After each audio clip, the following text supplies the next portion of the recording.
Hey folks, it's Mal once again. And it's sort of weird in the fact that what I'm doing is I'm stockpiling a bunch of videos for about wrestling to save for a rainy day or rainy week or whatever, rainy month. And I've recorded reviews for WrestleMania 1 and 2, but I haven't uploaded them. And I know I screwed up on WrestleMania 1. I think I said it was 1984. It was really 1985. And a little bit of the build up I screwed up. So I figured, you know what?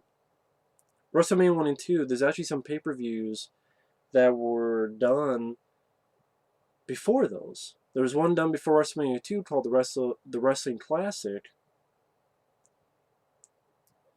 And then I believe yeah, between WrestleMania 1 and 2, November 1985. And then there's this one, War to Settle the Score, which was February 1985, which was before WrestleMania 1. So if you know what, let me take a look at these. Because first off, there was the ball that ended all, which was pretty much Captain Lou Albano is a wrestling manager, and he was in the Cyndi Lauper music video "Girls Just Want to Have Fun." And then Captain Lou Albano was on Piper's Pit, talking shit about Cyndi Lauper, saying, "Oh, I'm her manager, and she owes me more." She comes into Piper's Pit and says, "No, you're not." Scuffle, fight, let's have a fight. We each pick a wrestler. Cyndi Lauper pits Wendy Richter, and then Captain Lou Albano pits the Fabulous Moolah. And they have a fight, and Wendy Richter wins. Now, there were other matches, but they're called dark matches, which means they were not televised. The only match that was televised was the Wendy versus Fabulous Moolah match. I think on that one you can find the dark matches online, but I'm not going to go into it because again, it wasn't televised. Same with this. I think there were dark matches in this event that weren't televised. The only one that was televised was the Roddy Piper versus Hulk Hogan match. And actually, this War to Settle the Score, which when I found it was less than an hour long, so it was a pretty fun, easy watch. Yeah, like a promo from Hulk Hogan saying how much do you guys want me to hurt him? How much do you guys want me to hurt Roddy Piper? And it's pretty much Mean Gene Okerlund, this other guy talking and hosting. And it's about how Hulk Hogan is the defender of the Rock and Wrestling Connection and MTV, and they have a recap of the brawl to end it all and the whole thing, the challenge, Richter versus Moolah. And then, oh, Captain Lou Albano, he had organic brain damage. And uh, you have this doctor who gives all this phony technical jargon and shows an x-ray of a chimp. And, oh, he had the house current to his brain. And, yeah, sometimes this is how I was back in the day for WWF.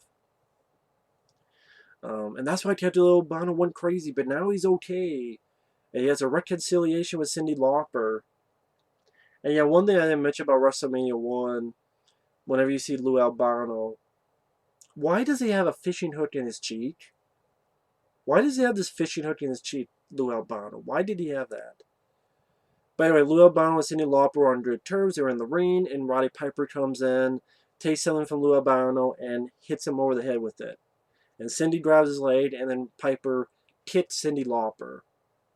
And everyone's horrified. And you have all the wrestlers giving their thoughts. The bad guys, of course, say, "Oh, it was good what Piper did." People like Bobby Heenan, The Brain, Paul Orndorff. Roddy Piper has some fun stuff. He says, "No, I won't have a date with you. You have beer breath. You have beer on your breath." Then you have other good wrestlers saying how wrong Piper was, how evil he is, and other musicians. Like you actually have Ted Nugent, Dee Snider, Tina Turner, Duran Duran. Like people from, of course, I think this premiered on MTV and was a big event for that. Little Richard, other wrestlers, then you have wrestlers giving their predictions. Kenny Loggins, And it was just really kind of a sort of going back in DeLorean, going back in time, seeing how wrestling was back in the day. That you could actually get, all these musicians, and this is a time where Hulk Hogan actually came out to not Real American, but Eye of the Tiger. So you're hearing dun dun dun dun, bow now when Hogan's coming out, or when Hogan's on screen, or when Hogan's talking. And he has some fun lines of dialogue, like Bobby the Brain Heenan calls MTV music to vomit, music to vomit by. But it's this big build up, and it's up to the Roddy Piper versus Hogan match. And I thought it was a nice fight. I mean, it's more of a brawl, but I thought it was actually kind of better than the WrestleMania match. Because the WrestleMania 1 match, this is leading up to that. But Mr. T, I like Mr. T, but he should not have been in there because he can't wrestle, he can't do anything, and it kind of hampered the match in a way. I mean, I still like the match, but I like this match more, where it was just Roddy Piper and Roddy Piper and Hulk Hogan. Nice back and forth. The ref gets knocked out. Paul Orndorff's helping. Cyndi Lauper gets on the ring to say, "Get off, leave Hulk alone." And Mr. T's in the audience, and Mr. T comes up and helps Cyndi Lauper down, and gets in the ring, and then Orndorff and Piper attack Mr. T. Holding gets up, and security gets in there. It's pandemonium. Hulk wins from a DQ. And I thought Mr. T worked well here.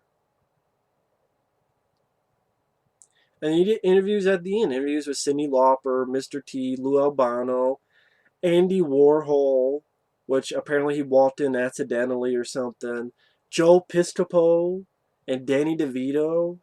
I'm like, that's weird. And of course it's because those two actually did a film called Wise Guys, which Captain Lou Albano was in, and that's why.